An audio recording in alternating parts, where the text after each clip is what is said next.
Bonjour à tous, bienvenue aujourd'hui au webinaire Légionnel eau chaude sanitaire et solaire thermique co-organisé par la MAP et Monsieur Lenegger de l'ACEP 49. Donc on est parti à peu près pour 45 minutes de présentation sur l'eau chaude sanitaire et environ une quinzaine de minutes pour des questions-réponses. Voilà, donc j'ai fini d'introduire, je laisse la parole à Monsieur Lenegger et je vous souhaite à tous et à toutes un très bon webinaire. Merci Johan. Merci à la MAP de m'accueillir dans le cadre de ces sessions d'information. Donc Rafik Lenegger, je suis ingénieur conseil en gestion du risque légionnel. J'interviens au nom de l'ACEP 49. Vous avez le petit logo en haut à droite. C'est l'association des centres hospitaliers locaux et EHPAD publics du Maine-et-Loire. Nous sommes une association loi 1901 qui s'est donnée pour mission de mutualiser les informations, mais aussi dans une certaine mesure les moyens techniques pour les établissements demandeurs du département. Et sur la thématique spécifique légionnelle, j'interviens également sur certains sites à l'échelle régionale. Voilà.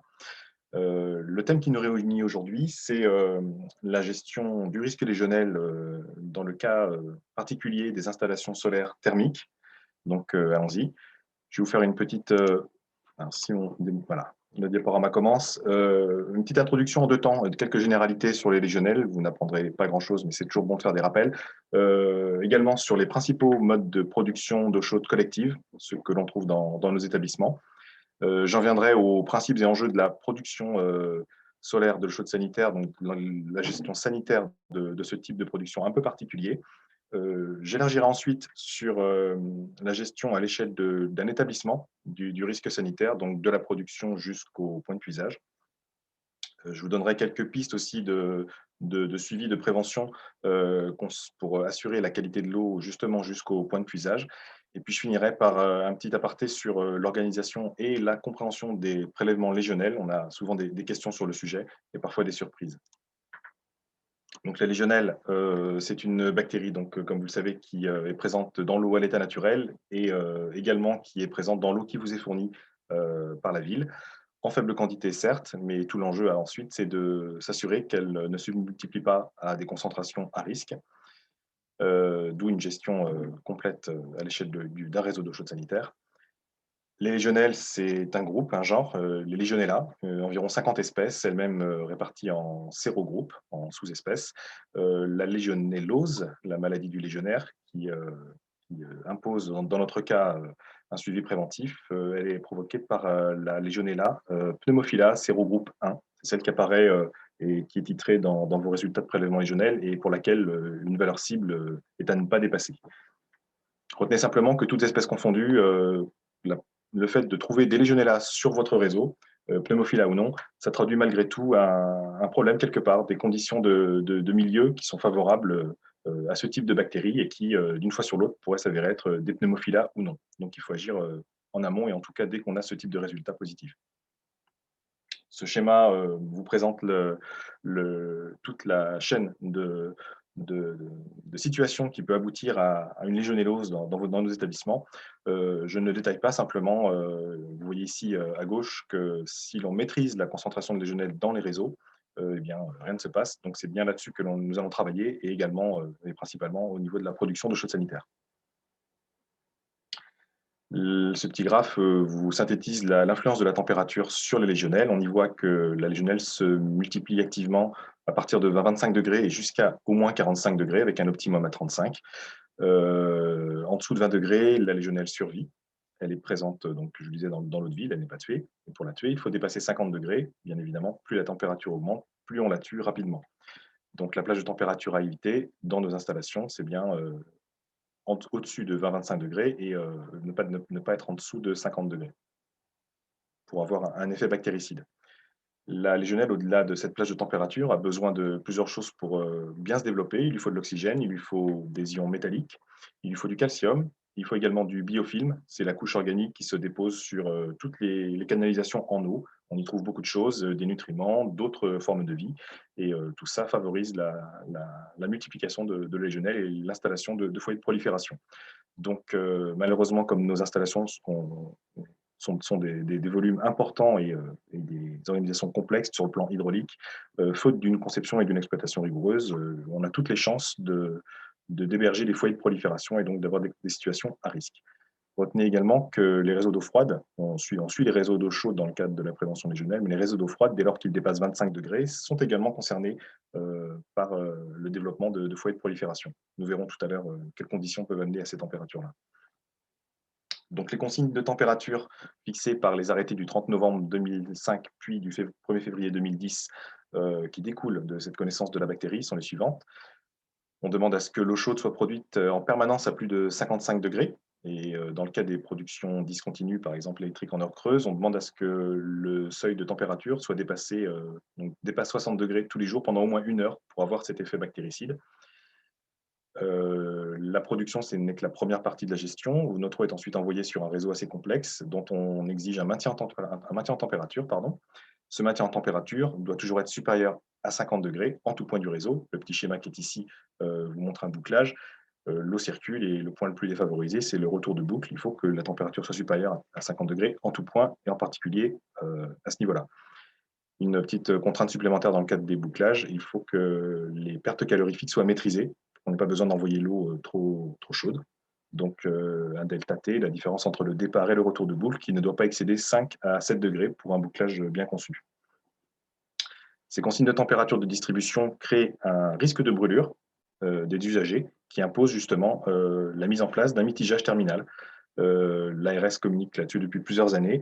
Le risque de brûlure est maximal au niveau des douches, donc il impose un mitigage à moins de 40 degrés. Ça, c'est une recommandation ARS Pays de la Loire.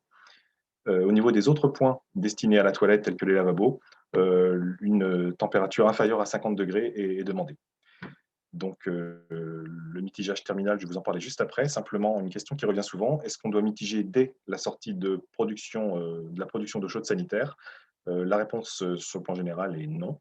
Ça complique inutilement la panoplie d'eau chaude sanitaire si on est déjà capable de maîtriser la consigne de distribution au niveau de la production.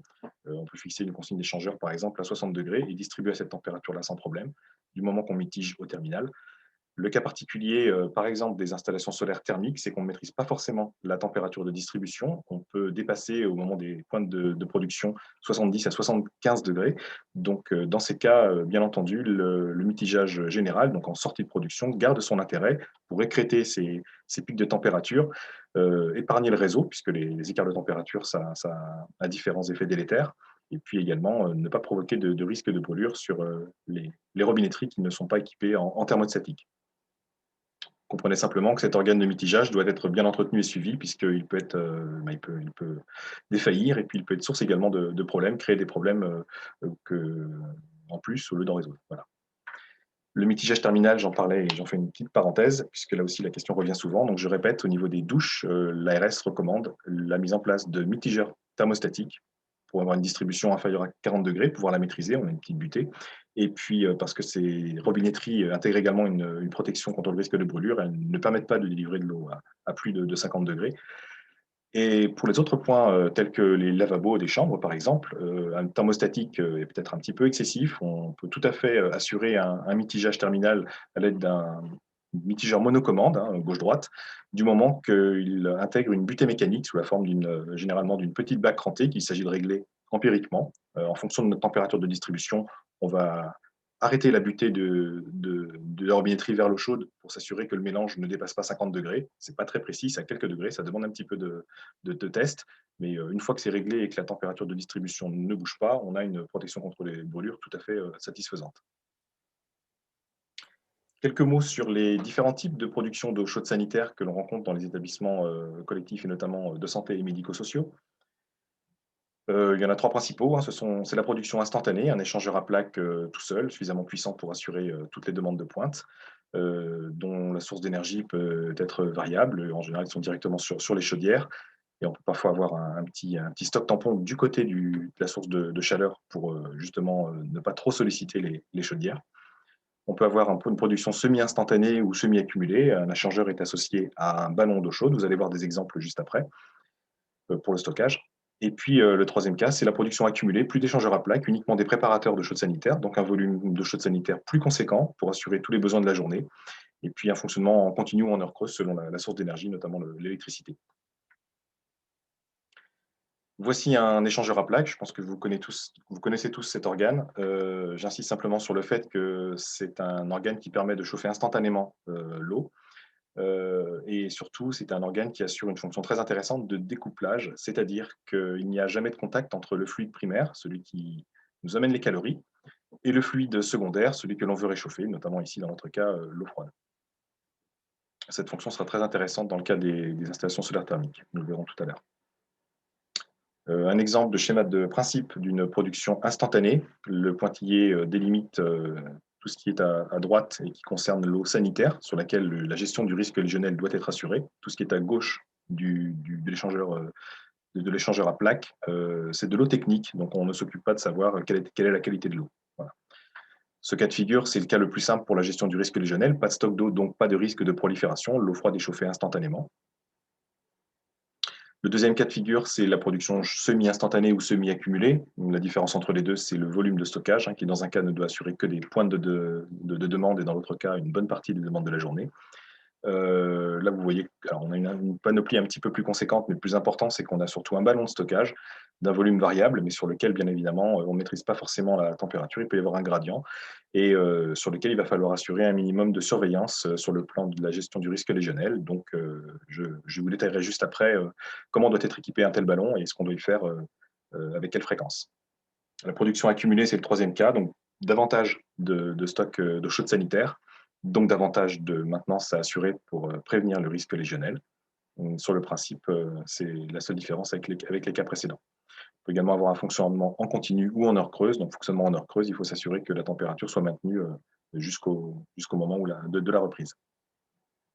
Simplement pour fixer les esprits, voilà quelques photos de l'intérieur d'un ballon d'eau chaude. On peut y trouver beaucoup de choses, principalement des paillettes de tartre, vous voyez, qui se déposent en partie basse, avec parfois une quantité non négligeable. Ça, c'est une quantité qui était accumulée sur plus d'un an. On voit même ici l'orifice central qui est la chasse en point bas du ballon avec un petit élément métallique. C'est l'anode de protection contre la corrosion, l'anode sacrificielle.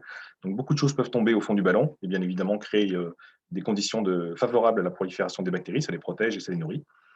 La partie corrosion, pardon, la diapo est partie un petit peu vite. La partie corrosion, c'est le fait que votre réservoir peut se dégrader pour diverses raisons et qu'il est important de vérifier régulièrement l'état interne de votre réservoir avant de faire face à un percement. Donc, les consignes d'utilisation et d'entretien des ballons d'eau chaude sanitaire, qui vont aussi s'appliquer à une partie des installations solaires thermiques, eh bien, c'est la maintien en température à plus de 55 degrés, comme je disais, ou bien une montée quotidienne à plus de 60 degrés pendant au moins 1 heure. Le fait d'assurer le renouvellement de l'eau, il s'agit de faire en sorte que l'installation soit la mieux dimensionnée possible pour couvrir les besoins de la journée, éventuellement un peu plus, mais pas plusieurs jours, puisque dans ce cas-là, la rotation du volume d'eau ne se fait pas suffisamment. Il va falloir veiller, comme vous l'avez vu, à éliminer régulièrement les dépôts, les dépôts de tartre notamment. Pour cela, le ballon doit permettre des chasses vigoureuses en point bas. Il doit être également équipé, vous allez le voir, d'une trappe de visite. Et puis, il faut effectuer ces vérifications assez régulièrement pour ne pas aboutir, au moment où on ouvre le ballon, à des situations telles que vous les avez vues juste avant. Donc, la maintenance annuelle sur un ballon, c'est une vidange, un détartrage des embouages. Donc, on élimine tout ce qui peut être éliminé, mécaniquement si possible, si on y a accès. Une fois que ça c'est fait, que c'est propre, on peut effectuer la désinfection, chimique ou thermique, selon ce que le réservoir peut supporter. Et puis un rinçage, bien évidemment, avant remise en eau. Sachez que les prélèvements légionnels annuels sont obligatoires en fond de ballon lorsqu'on dispose de ballons d'eau chaude sanitaire d'un certain volume, au-delà de 300 ou 400 litres. Et ces prélèvements, lorsqu'on a plusieurs ballons, doivent être faits au moins sur le dernier ballon avant la mise en distribution. Puisque les ballons, comme vous le voyez sur le petit schéma ici, sont généralement montés en série, et donc l'eau qui vient dans le premier ballon alimente le deuxième. Et ce qui nous intéresse, c'est ce qui va pouvoir sortir de la production. Donc on concentre les vérifications sur le dernier ballon. Voilà, en résumé, je ne vais pas détailler comment doit être équipé un ballon d'eau chaude sanitaire, une chasse en point bas, une trappe de visite ou un trou d'homme, une anode sacrificielle en guise de protection contre la corrosion, donc très important, il faut la vérifier au moins 2 fois par an. Une fois qu'elle est consommée, c'est votre réservoir qui est attaqué. Puis bien évidemment, un thermomètre pour s'assurer au moins ponctuellement, quotidiennement ou hebdomadairement, que la température de stockage est satisfaisante. Et ce, si possible, à différents moments de la journée. Nous en venons à la production solaire de l'eau chaude sanitaire. Ce schéma repris sur un document clé pour agir de l'ADEME, qui est très bien fait et très simple, explique bien que le volume des capteurs solaires pardon, est bien distinct du volume d'eau. Côté solaire, on a un liquide glycolé, donc au-delà de l'échangeur, on a de l'eau. Ici, c'est le schéma le plus classique et historique d'installation de préchauffage solaire.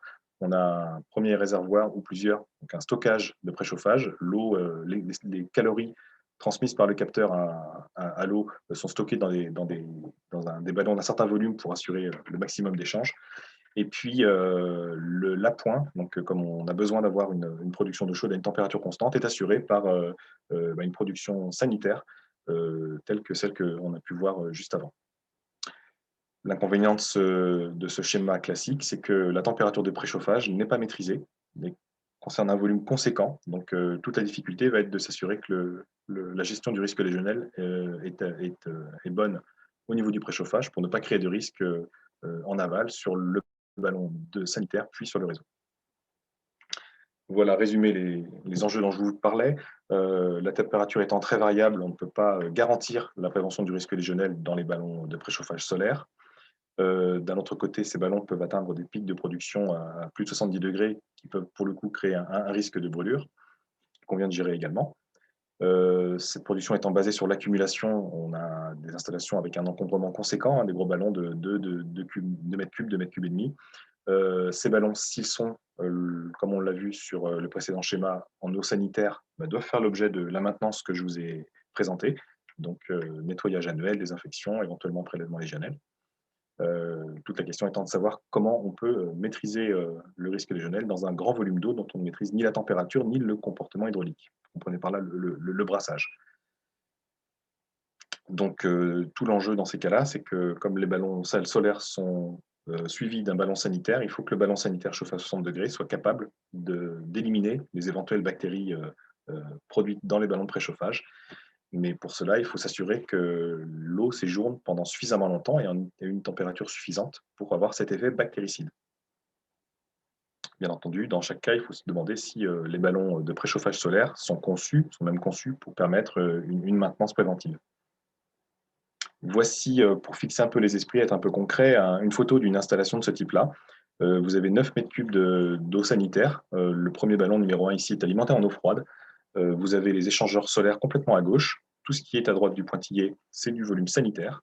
Donc vous voyez 9 mètres cubes d'eau, dont 4 mètres cubes ici en préchauffage solaire, dont on ne maîtrise absolument pas la température. L'été, tout va bien, mais dès qu'on perd un peu en ensoleillement, on a tout un gradient de température qui s'installe dans ces deux ballons-là. Et l'eau, comme ils sont montés en série, est ensuite envoyée vers les ballons sanitaires. On a ici à droite les ballons 3 et 4, deux ballons électriques sanitaires.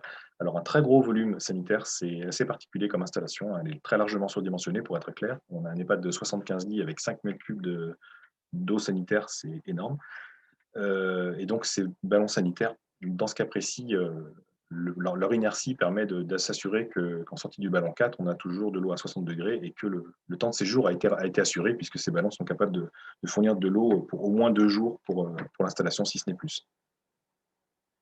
Voilà le schéma de principe de l'installation pour bien fixer les esprits et vous montrer que l'eau froide sanitaire arrive bien sur le ballon numéro 1 et ensuite fait tout le trajet dans les 4 ballons successivement. Donc tout ça est brassé et vous imaginez bien que dans le cas de situations avec peu d'ensoleillement où du développement bactérien peut apparaître sur les ballons de préchauffage, eh bien, on a une inconnue sur la façon dont ces bactéries se comportent ensuite dans les ballons consécutifs, les ballons sanitaires, puis dans le réseau. J'en viens au principe de préchauffage solaire en eau technique. C'est une solution qui est apportée à cette problématique de gestion de la qualité de l'eau dans les volumes de préchauffage. Un deuxième échangeur à plaques est intercalé entre les ballons de préchauffage solaire et l'appoint sanitaire. L'idée étant que le volume solaire devient un volume mort, un volume technique, pour lequel la qualité de l'eau n'a plus d'importance.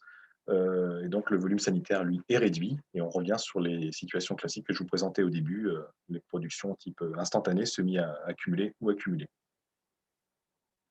Un exemple concret là aussi, deux ballons solaires à gauche de votre écran, l'échangeur de préchauffage, donc l'échangeur qui assure le découplage entre volume solaire et volume sanitaire, qui est présenté ici entouré en rouge. Et donc, tout ce qui se trouve sur la partie droite, sur la photo de droite, c'est le volume sanitaire avec une installation tout à fait classique, production semi-accumulée, échangeur à plaques pour la production de chaleur, ballon de 1000 litres pour le stockage et donc une gestion du risque légionnel qui se concentre sur cette partie sanitaire. Un deuxième exemple, puisque je vous ai parlé de découplage par échangeur à plaques, il existe une autre façon d'assurer l'absence d'échange entre l'eau solaire et l'eau sanitaire. Ce sont les ballons avec échangeur noyé. Alors, il est ici en gris au centre de l'écran. En voici une vue en coupe. Le principe est le suivant, l'eau froide sanitaire passe dans un serpentin. Vous avez le grand serpentin qui fait toute la hauteur du ballon.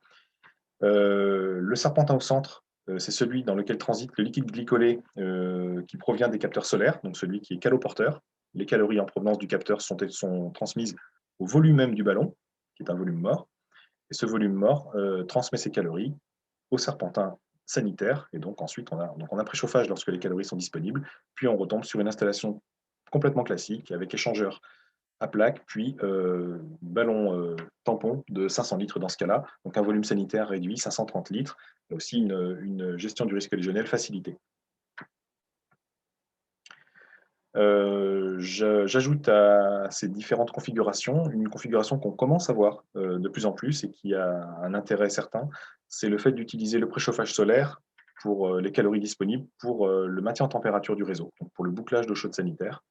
J'ai repris ici un schéma Sokol, donc un schéma tiré de la schémathèque des productions de solaire thermique approuvées par l'ADEME et par le Fonds Chaleur.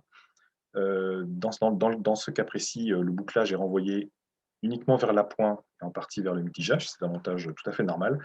La modification qui est apportée pour exploiter les calories solaires pour le bouclage est la suivante. L'installation d'une 23 voies qui va envoyer le bouclage solaire vers le préchauffage, le bouclage sanitaire, pardon, vers le préchauffage solaire si la température solaire est supérieure à la température du bouclage. On veut un bouclage à plus de 50 degrés. Si le stock solaire est à plus de 50 degrés, on va pouvoir récupérer des calories d'abord dans le ballon solaire avant de les envoyer vers l'appoint. Bien entendu, ce pilotage est assuré par des sondes de température et si la condition n'est plus remplie, dans ce cas, on retombe sur le cas général où le bouclage solaire n'est envoyé que vers l'appoint. Donc l'idée, c'est d'utiliser alors je vais vous le redire différemment, voilà. L'idée, c'est d'utiliser les calories lorsqu'elles sont disponibles. Dans la majorité des configurations que je vous ai présentées, l'énergie solaire est stockée dans les ballons et est utilisée au moment d'épuisage. Pour un établissement de santé ou un établissement médico-social type EHPAD, eh bien, ces épuisages sont concentrés sur la matinée, c'est ce qu'on voit sur le petit graphe en bas, alors que la production solaire se fait principalement sur l'après-midi. Donc là, on a un décalage entre besoin et production. Ce n'est pas un problème puisque l'énergie est stockée, mais dans le cadre de l'utilisation de l'énergie solaire pour le bouclage, on peut avoir une utilisation au moment des besoins. Le bouclage, on a besoin d'eau chaude en permanence, de température en permanence. Donc, on peut comme ça arriver à maximiser le rendement de l'installation. Retenez cependant que les schémas de principe sont un peu spécifiques. Vous avez vu, un peu plus compliqué. On introduit un organe supplémentaire. Et puis, tout cela doit être piloté de façon fine et bien comprise. Donc, ça demande une vigilance particulière et une conception vraiment bien éveillée. Donc, le sujet est relativement nouveau et sensible. Je commence à rencontrer des installations de ce type sur le terrain, mais avec encore trop peu de recul pour savoir si tout fonctionne bien et si tout tient ses promesses. Dans tous les cas, bien évidemment, si c'est un type d'installation qui vous intéresse, et comme pour toutes les installations solaires thermiques, un accompagnement est vivement recommandé, sinon indispensable, par l'intermédiaire du réseau Sokol qui est soutenu par l'ADEME. Pour résumer, comment réussir son installation solaire collective? Quelques principes simples. D'abord et avant tout, vraiment, il faut s'assurer que la solution solaire thermique est adaptée à vos besoins. Ça peut ne pas forcément être le cas. Il faut connaître ses besoins en eau chaude sanitaire, il faut les estimer au plus juste. Donc, il faut faire des comptages. Et puis, bien dimensionner l'installation, c'est le plus important. Donc, pour ça, il faut se faire accompagner par un bureau d'études certifié. C'est impératif, pardon, pour l'obtention de la subvention ADEME, pardon, voilà. Et donc, il faut également suivre toutes les étapes de la mise en place de ce projet solaire thermique, de l'étude préliminaire jusqu'à la mise en service dynamique, bien évidemment. Voilà. Donc, il faut également comprendre son installation pour pouvoir bien l'exploiter. Donc, il faut disposer des schémas de principe, du principe de pilotage via l'analyse fonctionnelle. Et puis, il faut faire des relevés périodiques d'indicateurs clairs, notamment l'indicateur qui concerne la performance de l'installation, l'énergie solaire utile. C'est l'indicateur principal qui sera retenu par l'ADEME pour décider si votre installation remplit promesses, tient ses promesses. Et puis, bien évidemment, il faut être vigilant puisque tout ça peut dysfonctionner. Et donc, dans le cas où un dysfonctionnement apparaît, il faut déjà pouvoir le voir et puis intervenir, rapidement pour ne pas perdre tout le bénéfice de l'installation. Un petit parenthèse sur l'étude de Légiosol parue en 2019, comme on a parlé des problèmes des risques de légionnelle sur les volumes de préchauffage solaire. Cette étude très intéressante, coordonnée par les acteurs que vous voyez en haut à droite, a conclu sur le petit échantillon d'installation suivi à l'absence de lien identifié entre préchauffage solaire sanitaire, donc le premier cas de figure, sans découplage, et contamination par les légionnelles. C'est intéressant, ça veut dire que sur les 10 installations testées sur le plan des prélèvements légionnels, on n'a pas trouvé de légionelles dans le volume de préchauffage solaire. L'échantillon reste faible, mais malgré tout, c'est une information un petit peu rassurante pour les établissements qui sont déjà équipés d'installations de ce type-là. L'étude a également validé la pertinence des montages solaires en eau technique que je viens de vous présenter pour les établissements médico-sociaux. Ça prend en compte intégralement les exigences de prévention du risque légionnel, les rendements qui peuvent être décevants sur les installations qui ont déjà été conçues sur ce principe. Ces installations peuvent être rattrapées par une mise à niveau et avec un surcoût qui est compensé par les progrès réalisés. Et puis en neuf, bien évidemment, le respect des bonnes pratiques de conception est capital.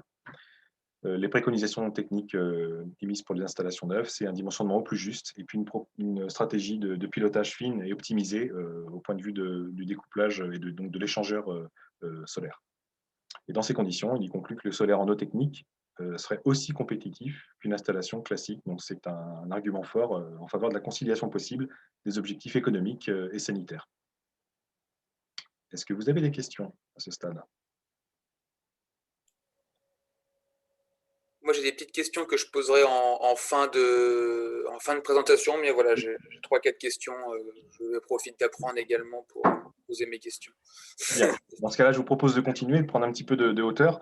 On a parlé beaucoup de la production d'eau chaude sanitaire. Je tenais à remettre ça en contexte avec la gestion globale donc, du risque légionnel au sein d'un établissement de santé ou médico-social. On a beaucoup de consignes qui nous sont données. On a des obligations qui nous sont imposées. Je vous propose d'essayer de comprendre comment tout ça se traduit sur le terrain. En premier lieu, on nous demande d'avoir un maintien en température du réseau d'eau chaude sanitaire. Il y a deux façons de le faire, par traçage électrique ou par bouclage. Je mentionne le traçage puisque c'est quelque chose qui ne se fait plus aujourd'hui, mais qui est encore très présent sur l'existant.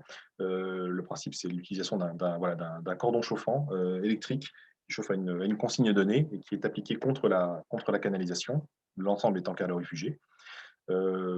Les consignes dans ces cas-là, c'est que le traçage doit être au moins à 55 degrés puisque l'échange thermique n'est pas parfait entre le cordon et la canalisation. Et on veut toujours plus de 50 degrés sur notre réseau. Donc, l'importance du calorifugage est alors capitale. Les traceurs étant autorégulants, on ne s'occupe pas de la façon dont ils fonctionnent. En revanche, il faut comprendre que contrairement à un bouclage de chaude sanitaire, les cordons chauffants, n'influent pas du tout sur la partie hydraulique. Il n'y a pas de circulation lorsqu'il n'y a pas de puisage. Donc, on n'a pas d'effet mécanique sur ce qui se dépose à l'intérieur des canalisations. Et puis, un cordon chauffant, ça peut tomber en panne, c'est électrique, à la faveur d'un court-circuit ou d'un fait qu'il soit endommagé à l'occasion de l'intervention sur une canalisation. C'est une panne qui peut rester invisible longtemps si on ne prend pas la peine d'aller vérifier dans les gaines techniques ce qui se passe et on ne voit pas forcément au niveau des puisages que le temps d'obtention de l'eau chaude est allongé. Donc on peut avoir l'impression d'avoir un maintien en température et finalement être un peu déçu lorsqu'on le vérifie. La majorité des installations actuelles et toutes celles qui sont conçues à partir depuis quelques années sont faites sur le principe du bouclage de l'eau chaude sanitaire. Le principe est le suivant. De la même façon que pour un réseau de chauffage, l'eau est envoyée sur le réseau vers les différents points de puisage et toute l'eau qui n'est pas utilisée est ramenée vers la production par l'intermédiaire d'une deuxième canalisation parallèle à la première, canalisation de recyclage ou retour de boucle, et un circulateur ou pompe de recyclage assure la circulation de l'ensemble. Le maintien en température étant alors assuré sur toute la partie bouclée. Il y a plusieurs types d'architecture de bouclage, mais le principe est toujours le même. Concrètement, quand on ouvre une gaine technique, en général, on voit ceci. 3 canalisations, l'eau froide, l'eau chaude, puis une plus petite pour le recyclage. Un organe de réglage, ici c'est un T de réglage, un organe rudimentaire.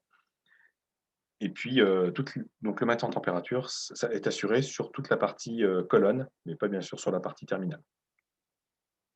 L'importance du calorifugage est capitale et j'en profite pour souligner que le calorifugage de l'eau froide est aussi important que celui de l'eau chaude. Une colonne mal calorifugée aura tendance à réchauffer l'ensemble de la gaine technique, et à plus forte raison la canalisation d'eau froide qui est voisine. Et on peut, ne serait-ce que par l'absence de calorifuge ici, obtenir des conditions de température favorables au légionnel sur une canalisation d'eau froide, sur une colonne par exemple.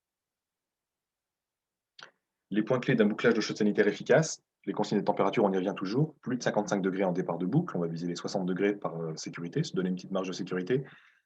Plus de 50 degrés sur le retour de boucle général, mais ce n'est pas suffisant. Il faut également s'assurer, comme un bouclage comporte plusieurs boucles, que toutes les boucles sont maintenues à cette température. Un écart de température entre départ et retour qui ne dépasse pas 5 à 7 degrés. Tout cela impose à la fois un calorifugage efficace et surtout une maîtrise des vitesses de circulation et de leur répartition par l'intermédiaire, je le mentionne juste en dessous, d'un équilibrage. C'est-à-dire que vous avez vu tout à l'heure qu'on avait un circulateur OCS pour l'ensemble du bouclage. Donc il faut que le débit de ce circulateur soit bien réparti entre les différentes boucles pour que tout circule. Retenez que le suivi des températures, c'est un très bon indicateur indirect du fonctionnement du bouclage. Concrètement, si une colonne bouclée est chaude hors période de puisage, c'est très certainement que la circulation s'y fait. Et ensuite, on peut vérifier très facilement que la température est satisfaisante par un thermomètre de contact, par exemple. On peut également organiser un suivi en continu par différents moyens, des enregistreurs autonomes, une GTC idéalement, voire une télérelève, c'est-à-dire des sondes indépendantes qui vont reporter l'information sur un portail interrogeable par n'importe quel terminal. Et donc, ce suivi doit être assuré non seulement au niveau de la production, ça c'est une obligation réglementaire, mais également sur quelques boucles qui seront jugées représentatives du réseau, pour pouvoir s'assurer que ce que l'on mesure au niveau de la production est bien représentatif de notre réseau. Un simple exemple sur un établissement, c'est ici un EHPAD relativement récent, il avait été construit il y a un peu plus de 10 ans. Euh, le réseau ici qui est mentionné, toute chaque trait correspond à une boucle. Je n'ai mentionné que les recyclages, il aurait dû y avoir 2 boucles à chaque fois. Simplement retenez qu'il y avait environ 50 boucles sur ce petit établissement. La carte thermique que j'avais dressée à l'époque en posant des sondes sur différentes boucles de chaude sanitaire était la suivante. On avait un maintien en température très imparfait, avec même des ailes entières qui n'étaient pas maintenues en température ou presque pas. Vous voyez qu'en mauve, c'est les conditions vraiment favorables à la prolifération des légionnelles. On avait toute une partie du bâtiment où on avait effectivement des prélèvements légionnels récurrents positifs. Et l'explication était toute simple, c'est que le réseau était maintenu à une température idéale pour leur prolifération. Pour l'anecdote, dans ce cas précis, une étude hydraulique a été menée et a abouti à la conclusion suivante. Il fallait supprimer toutes les sous-boucles, toutes les boucles en gaine technique, toutes les colonnes, et pour ne maintenir que le bouclage des ailes principales, c'est-à-dire 7 boucles au total. Comprenez qu'avec 50 boucles, il est très difficile de faire un équilibrage d'un réseau. Avec 7 boucles, ça devient tout à fait faisable. Voilà ce qui se passe lorsqu'un réseau n'est pas équilibré. Comme je vous le disais, la mesure de température au niveau de la production peut être tout à fait satisfaisante. Et pour autant, ne va pas forcément traduire une circulation satisfaisante sur l'ensemble du réseau. On peut avoir des boucles proches de la production qui circulent très bien, et puis plus on s'éloigne de la production, plus on a des boucles qui circulent moins bien parce que le débit n'est pas suffisant, et puis on peut avoir la situation extrême où des boucles ne circulent quasiment pas, voire pas du tout, donc soit à température favorable au légionnel, soit carrément à température ambiante. La solution pour assurer l'équilibrage d'un bouclage de chaude sanitaire, c'est de mettre en place des organes d'équilibrage, simplement des vannes dont l'ouverture peut être réglée très finement. Et donc l'idée, c'est de forcer l'eau à emprunter toutes les boucles, donc de brider les boucles les plus favorisées pour pousser l'eau à aller jusqu'à la boucle suivante et ainsi de suite. C'est une opération qui peut être assez technique, assez lourde, puisque dès qu'on change un réglage, on intervient sur le comportement de toutes les autres boucles. Donc c'est quelque chose qui doit être fait dès la livraison si possible et avec une preuve sous forme d'une note de calcul et des relevés de température également. On vient de plus en plus à un principe de bouclage simplifié, c'est-à-dire que l'idée maintenant au niveau des DTU, c'est de s'assurer qu'il y ait le moins de boucles possible sur un réseau. Donc on essaie d'optimiser le passage des boucles au plus proche de chaque pièce et donc de passer de plus en plus à une distribution horizontale, contrairement à la distribution verticale par colonne que je vous ai présentée auparavant. Donc l'idée est bien, comme vous l'avez compris, de simplifier au maximum la partie hydraulique du réseau pour en simplifier également l'équilibrage et s'assurer que tout sera maintenu en température de façon homogène. Quelques pièges à éviter très rapidement sur les bouclages ECS, ce sont des retours d'expérience. On voit souvent des bouclages avec d'énormes pompes sur leur cyclage. Ça traduit en général le fait que des défauts ont été identifiés sur le bouclage et qu'on a essayé de pousser un petit peu plus fort l'eau pour espérer qu'elle aille au bout. Ça ne marchera pas. Les boucles qui fonctionnaient déjà vont fonctionner un peu mieux. En revanche, les boucles défavorisées le resteront. Et donc, au final, on aura besoin, dans tous les cas, d'un diagnostic hydraulique pour comprendre pourquoi l'équilibrage ne se fait pas. Est-ce que ce sont juste des problèmes de réglage de vannes ou bien est-ce qu'on a un problème de dimensionnement également des canalisations, voire de surabondance de boucles qui rend le réseau inéquilibrable. Donc, dans tous les cas, un diagnostic est absolument nécessaire. Sachez également qu'un recyclage peut se colmater. On a parlé des vannes d'équilibrage. Ce sont des organes dont le passage d'eau est très fin. Il se passe beaucoup de choses dans un réseau et beaucoup de particules transitent. Donc, elles vont s'accumuler à l'endroit le plus étroit du réseau, en l'occurrence les vannes d'équilibrage. Donc, un recyclage peut se boucher. Ça ne se voit pas forcément à l'usage puisque l'eau chaude continue d'arriver au robinet. En revanche, on crée un bras mort permanent sur le réseau d'eau chaude qui peut contaminer le reste du bouclage. C'est facilement identifié, il suffit d'ouvrir les gaines techniques au moins une fois par an et de toucher les recyclages en période de puisage. S'ils sont chauds, c'est que ça circule. S'ils sont froids, il faut chercher soit une vanne fermée, soit essayer de se demander si justement une vanne d'équilibrage ne serait pas bouchée. Dernier cas, le suivi centralisé des températures, comme je vous le disais, au niveau de la production, ce n'est pas suffisant. Ça donne souvent lieu à un faux sentiment de sécurité. On croit que notre réseau est à plus de 50 degrés, puis en fait, on est en train de mesurer le recyclage de quelques boucles uniquement. Donc, il faut absolument assurer un suivi en température à la fois au niveau de la production et puis sur quelques points éloignés de notre réseau, au moins, on va dire au moins une boucle éloignée par aile de réseau selon l'organisation de votre bouclage. Et donc, il est impératif en premier lieu de comprendre comment est organisé son bouclage. L'importance calorifugage des réseaux, j'en ai parlé tout à l'heure. Ça pour importance principale de limiter la surconsommation énergétique, bien sûr, d'optimiser le maintien en température, donc le fameux delta T entre départ et retour, sur un bouclage d'eau chaude sanitaire. Ça prévient également, comme je disais, le réchauffement de l'eau froide, donc le risque légionnel sur l'eau froide. Je rappelle qu'on ne fait des prélèvements que sur l'eau chaude en première intention dans le cadre des prélèvements annuels. Et donc on peut passer à côté d'une contamination à l'eau froide si par ailleurs on n'a pas mis en place une démarche préventive veillant à limiter son réchauffement. Donc il faut un isolant performant, parfois qui peut être d'une épaisseur conséquente. Dans le cas d'une installation neuve, c'est quelque chose qui est à prendre en compte dès la conception, et donc dès le passage des canalisations. Je pense au faux plafond notamment. Ça peut être assez dense, comme vous pouvez le voir sur la photo ici. Il faut une mise en œuvre soignée et exhaustive, éviter les ponts thermiques. Et puis, un ajustement de la température de distribution au strict nécessaire. Distribuer trop chaud, eh bien, là aussi, ça va donner un faux sentiment de sécurité, mais on va surconsommer et puis on va user prématurément son réseau. Donc, une fois que le réseau est bien conçu, il n'est pas nécessaire de partir à plus de 60 degrés, si tant est que le delta est respecté, comme je vous le disais tout à l'heure. On commence à entendre parler de co-isolation du bouclage d'eau chaude sanitaire, canalisation aller et retour du bouclage calorifugé ensemble. Alors, on voit que ça peut avoir un inconvénient d'encombrement, mais c'est quelque chose qui est à considérer également. J'en finis avec l'importance du calorifugage en chaufferie. Voici un exemple d'une chaufferie. Alors ça, ce sont des ballons solaires. Tout est bien calorifugé, les échangeurs solaires, les canalisations, les ballons bien évidemment. Il y a un point faible ici, c'est que l'échangeur à plaque, on le voit bien, n'est pas équipé d'une jaquette. Et là, je peux vous dire que dans le local, ce n'est pas la seule source de chaleur, mais il faisait très très bon. Donc c'est tout simple, hein, il suffit de poser des jaquettes et voilà, de s'assurer qu'au moins sur les corps de chauffe, on est un échange thermique minimal vers l'extérieur. Là encore, si vous avez des questions, je vous invite à les poser. Il y a une question de Monsieur Guéry, mais ce sera la question surprise de la fin de. Très bien. On la garde sous le coude et on continue. Je vais simplement vous donner quelques principes de prévention pour s'assurer que la qualité de l'eau est assurée jusqu'au point de puisage. On a parlé de la production, on a parlé du réseau. Maintenant, il y a les antennes terminales, il y a les robinetteries. Donc là aussi, il peut se passer beaucoup de choses. La stagnation est un point très important et qui peut permettre la prolifération des légionnelles. La stagnation se fait à température ambiante et la température ambiante peut dépasser les 25 degrés dans certains locaux, voire dans les gaines techniques qui peuvent être surchauffés. Donc, il faut absolument s'assurer qu'on n'a pas de bras morts structurels, donc qu'on n'a pas de piquage, par exemple, pour l'arrosage, qui serait fermé la plupart du temps. C'est de l'eau froide, mais quand ça monte à température ambiante, ça peut atteindre des températures à risque. On en voit de moins en moins, mais les réseaux incendiaires sont parfois piqués sur les réseaux d'eau froide, j'en ai vu, et ce sont des lances qui sont en eau, bien évidemment, et qui sont des bras morts permanents. Sur l'eau chaude et sur l'eau froide, il faut essayer de trouver tout ce type de situation. Les lave-mains qui ne servent pas, dont les arrivées sont fermées, ou bien dont une seule arrivée est fermée pour ne laisser que l'eau froide, donc créer un bras mort sur l'eau chaude.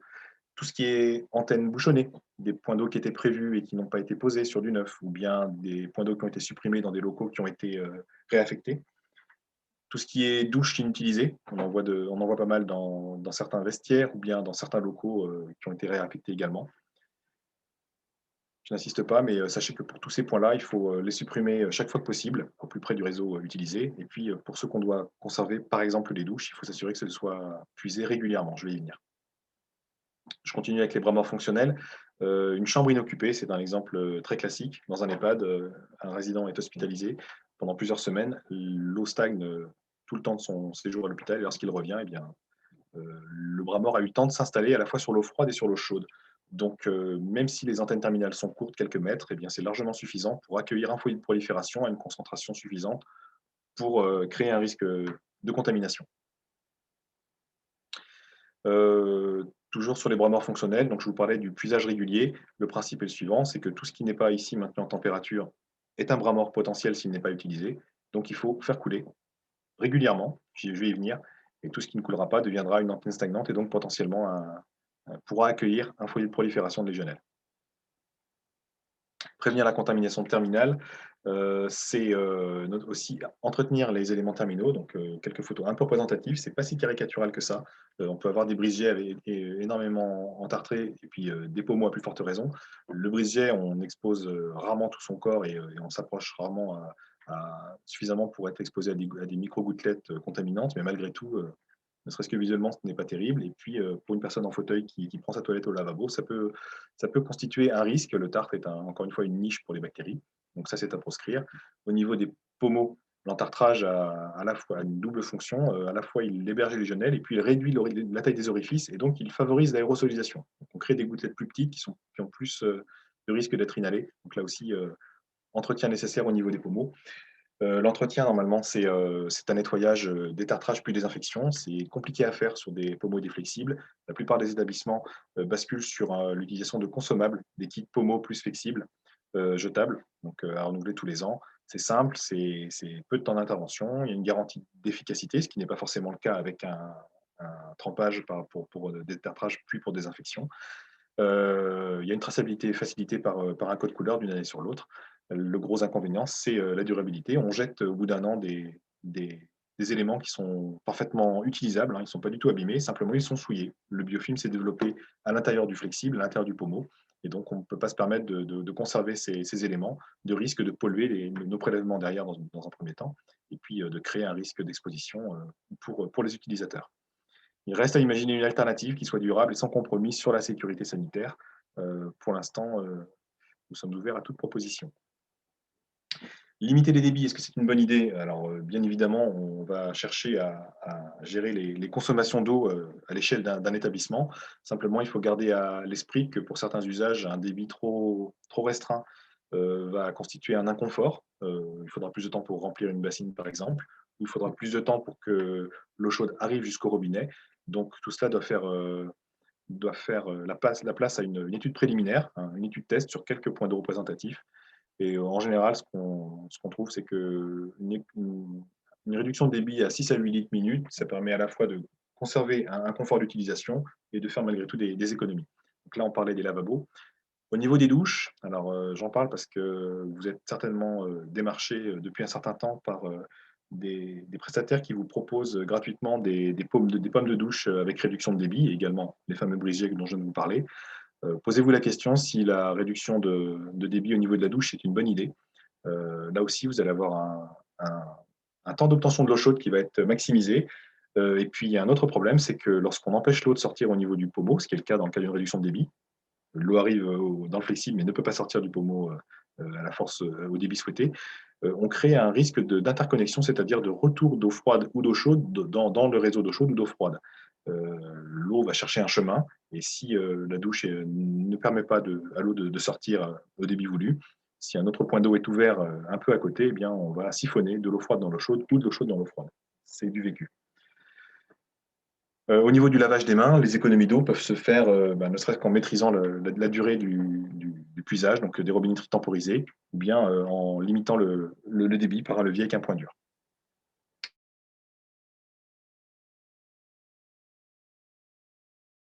cas d'école, c'est l'instabilité de la température de l'eau froide. On peut, en cuisine, laver les salades à l'eau chaude dans certains cas, c'est très désagréable. Et puis au niveau des douches, le phénomène de douche écossaise est également problématique. Ça vient très souvent de robinetterie type thermostatique, ou bien les douchettes de plonge, ou bien les lave-mains. Tous ces points-là doivent être équipés de clapets anti-retour sur leur arrivée d'eau chaude et d'eau froide. Voilà ce que ça donne sur un suivi GTC de température sur un bouclage d'eau chaude sanitaire. Des chutes de température très brèves, mais très brusques. Et chaque fois que vous injectez de l'eau froide dans un réseau, comprenez que vous injectez de l'eau avec quelques légionelles vivantes dans un réseau qui est censé avoir été désinfecté. Donc, au-delà de l'inconfort, on crée également, on réensemence en quelque sorte un réseau qui avait été déjà traité. Donc, double problème. Le carnet sanitaire de l'eau, c'est le document qui permet d'assurer la connaissance et la traçabilité de vos installations. Vous devez tous en disposer d'un sous une forme numérique ou papier. Veillez à bien le renseigner au départ pour que les connaissances ne se perdent pas en matière de connaissance de vos réseaux. Puis veillez à le faire vivre au minimum par un suivi des températures de chaude sanitaire, un suivi des résultats des analyses d'eau, un suivi d'épuisage, bien entendu. L'épuisage doit être fait de façon hebdomadaire. Alors, j'ai perdu la diapositive qui les présentait, je suis désolé, j'ai dû la supprimer. Je vais essayer de la retrouver. J'en parle quand même, puisque l'épuisage, ça doit être fait le temps nécessaire pour renouveler un volume d'eau, mais pas trop longtemps non plus pour ne pas gaspiller. Donc, un puisage, c'est 30 secondes à 1 minute en eau chaude et en eau froide, une fois par semaine. Si on arrive à faire ça sur tous les points d'eau qui sont peu ou pas utilisés, on se garantit l'absence de développement de foyers de prolifération sur les bras morts fonctionnels. Est-ce qu'on a le temps de faire un petit aparté sur les prélèvements légionnels, Johan? Oui, pas de souci. On a commencé un peu en retard, donc là encore, si ça passe en 5 minutes, moins de 5 minutes, ce serait top. Moins de 5 minutes, on y va. Les prélèvements légionnels sont obligatoires annuellement. Il y a quelques points réglementaires qui sont fixés par l'arrêté de 2010. Des prélèvements au niveau de la production, des prélèvements au niveau des réseaux. Voilà, la fréquence permet au moins de valider une démarche préventive au niveau de l'établissement et de détecter les anomalies avant que cela ne dégénère.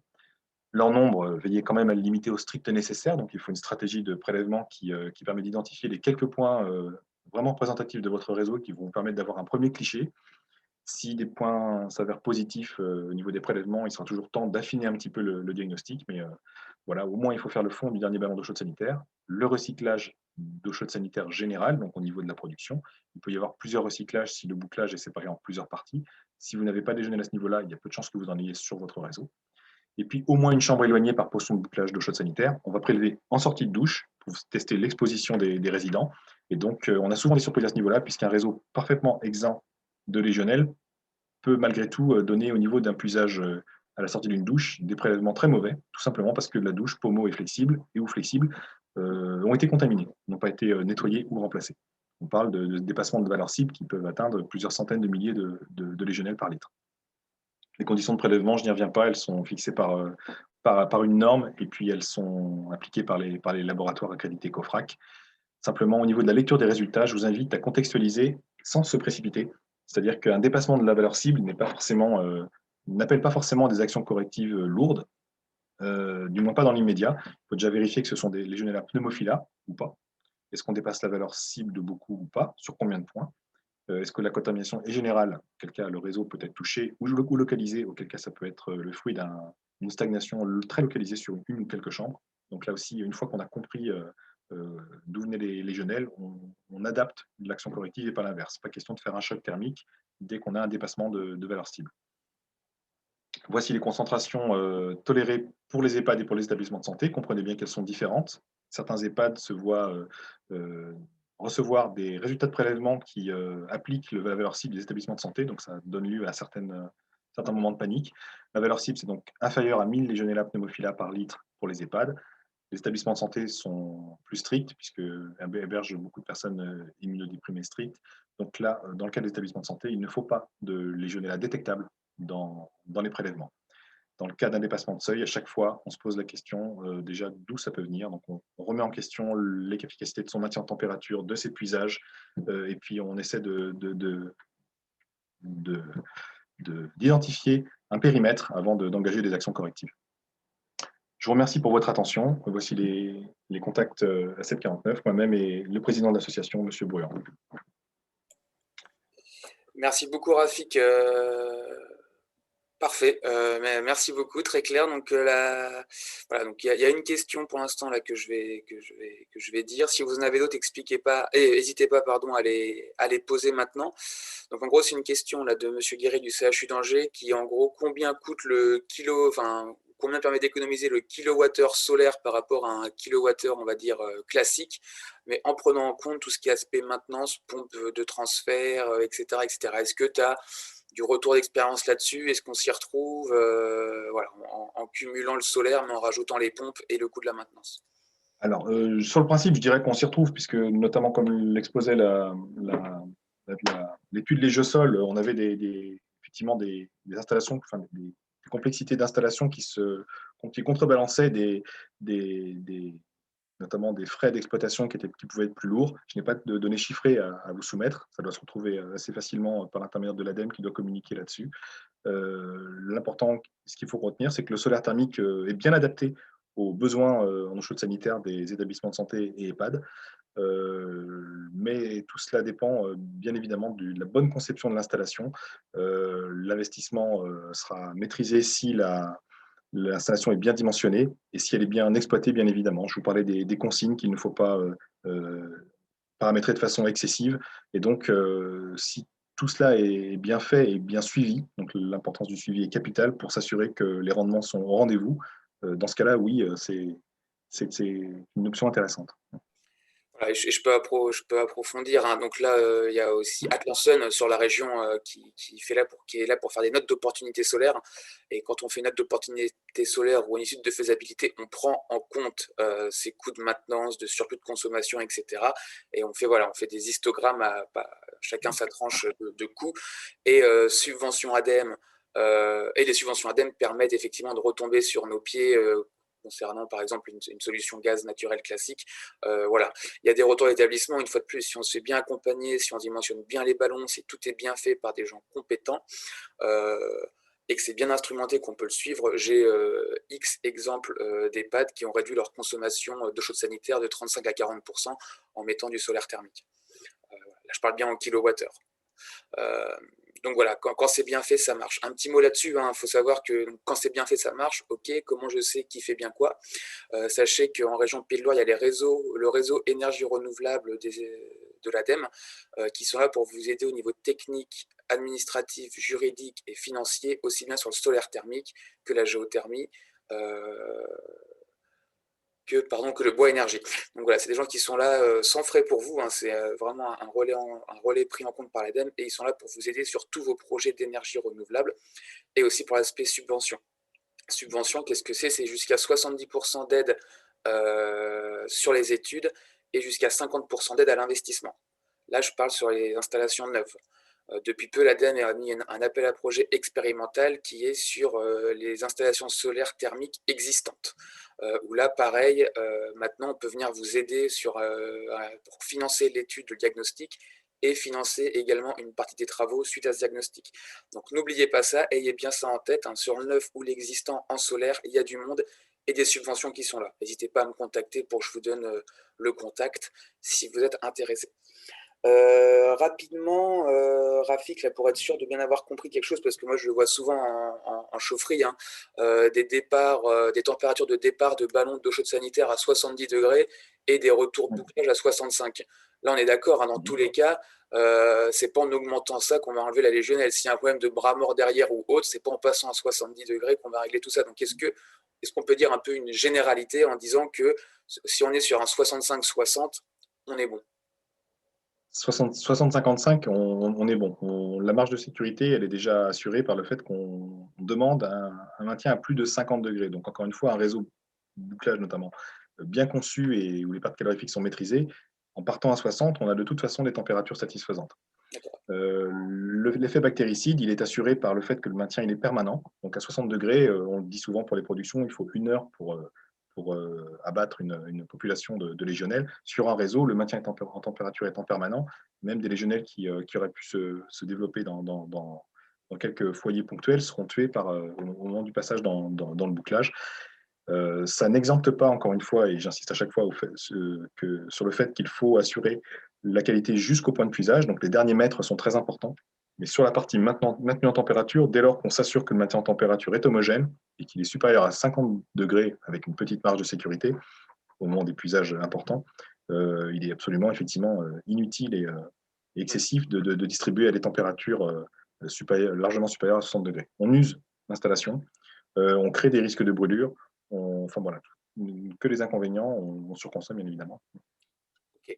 J'avais d'autres questions, mais j'ai bien fait d'attendre parce que tu as répondu à un grand nombre en défilant les slides. Donc voilà, je rajouterais aussi moi sur l'isolation des réseaux d'eau chaude, ne pas lésiner effectivement comme tu l'as dit.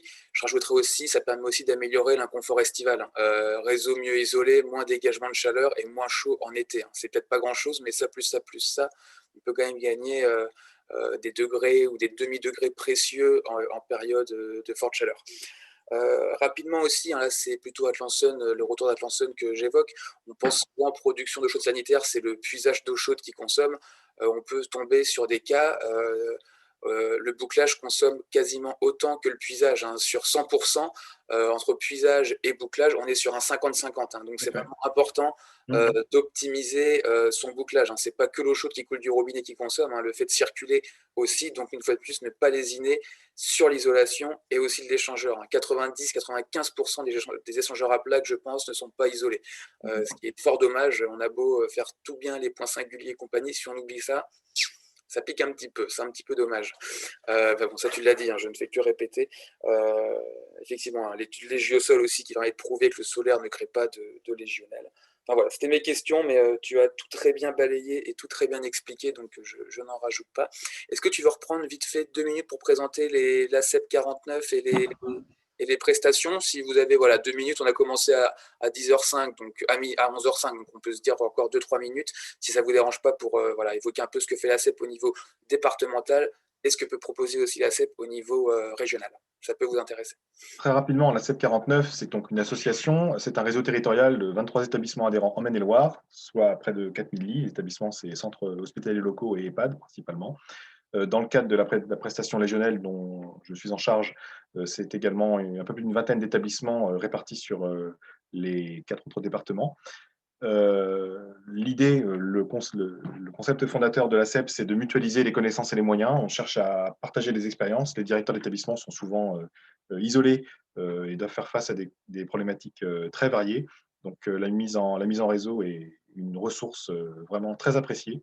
Donc, on peut partager un certain nombre d'informations.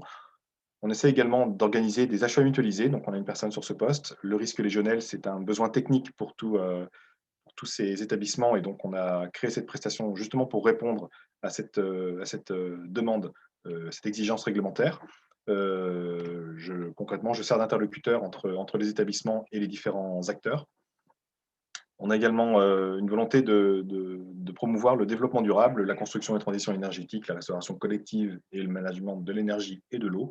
On est actuellement en recrutement sur ce poste-là, mais c'est quelque chose que nous avons déjà pu assurer. Les équipes, donc, c'est un conseil d'administration, 6 membres, ce sont des directeurs d'établissement qui sont élus en assemblée générale.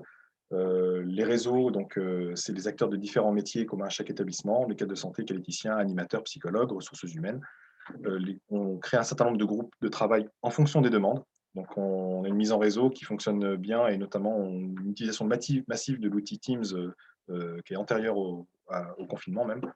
Et puis donc nos équipes, c'est donc l'ingénieur régional, moi-même, un chargé de développement durable qui nous a quittés, donc nous sommes en cours de recrutement, une responsable achat pour tout ce qui est achat mutualisé, et puis un temps de secrétariat. En résumé, nous vivons de la volonté de nos adhérents de porter et mettre en œuvre ensemble des projets innovants. On cherche à créer des dynamiques collectives, on est demandeur également de thématiques et de retours d'expérience. On cherche également à être un interlocuteur, donc à représenter les établissements auprès des institutions. On pèse davantage lorsqu'on est ensemble. Vous pouvez retrouver plus d'informations sur notre site. Je vous remercie. Timing parfait, Rafik. Merci beaucoup. Très clair, simple, précis, efficace. Merci vraiment beaucoup à toi et aux participants, participantes. Est-ce que Merci vous à tous. avez une dernière question sur le fil? Comme ça, on ne déborde pas. Si oui, nous la poserons. Sinon, je vous souhaite une très belle journée, un bon appétit et encore merci d'avoir été présent d'avoir été présent aujourd'hui. Merci à tous et merci Johan pour ton accueil. Merci encore, Rafik. Bonne journée, au revoir. Bonne journée à tous. Au revoir.